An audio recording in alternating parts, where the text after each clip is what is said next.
Okay, really quickly. Story by HuffPost, I'll link it down below. Secret legal advice on Brexit to be published after Theresa May suffers historic contempt of Parliament defeat.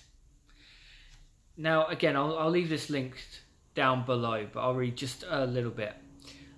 Secret legal advice of Brexit will be published by the government after Theresa May suffers a shattering Commons defeat at the hands of MPs. Commons leader Andrea Leadsom, I apologise, I'm rubbish at pronouncing names, announced the move after the Commons voted by 311 to 293 to find ministers guilty of contempt of Parliament for refusing to reveal its confidential advice. Now, essentially what's happened, the Conservatives, May's government, have taken on a ton of advice from economic specialists, from public sector, from private sector, and also from legal advice. A lot of the time they've signed non-disclosure orders in order to advise the government. And we've seen that with a number of companies who have gone to the government that was actually leaked. These companies went to express their fears, but the only way they could actually do that is if they signed a legal document saying they wouldn't tell the public that they had gone to express their fears. Yes, I wish I was making that up, but that's the world we live in today. This, however,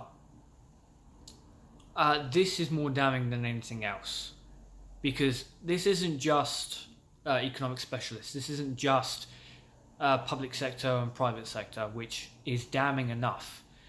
This is essentially the big dogs of Parliament coming in saying, you know what, this really isn't good enough.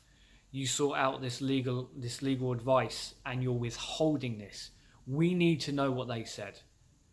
The people of the United Kingdom need to know what this advice said, what was said during these briefings. You cannot withhold this information. And Theresa May has done what Theresa May does, learning all the wrong lessons from Donald Trump. She has doubled down on an atrocious idea and is not budging. This is devastating. Now, there's been a number of reports for the last few months, in fact, saying that Theresa May is on her way out.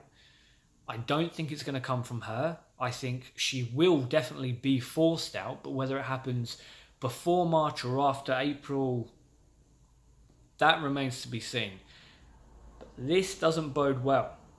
Her Brexit deal is a shambles. It is the worst possible outcome, and in all reality, her Brexit deal puts the country in the position that Leave campaigners have been saying we've been in for the last 30 odd years. The reality is we had a big voice and full control over the UK while we were in the European Union. We just didn't send politicians over who wanted to do their damn job. Now we're at the table with no voice whatsoever. Now we're at the table and we've lost all rights. We've lost all privileges. So no one is happy on either side of the aisle.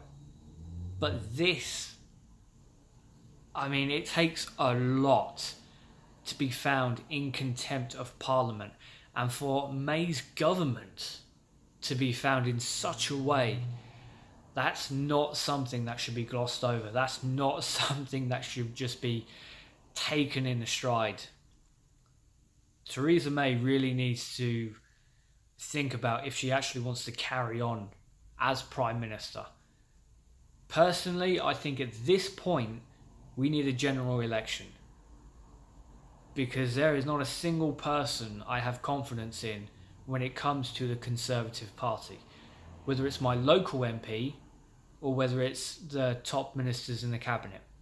Not a single one of them, clearly by this report, has any interest in serving the people, as they are denying us access to very important information.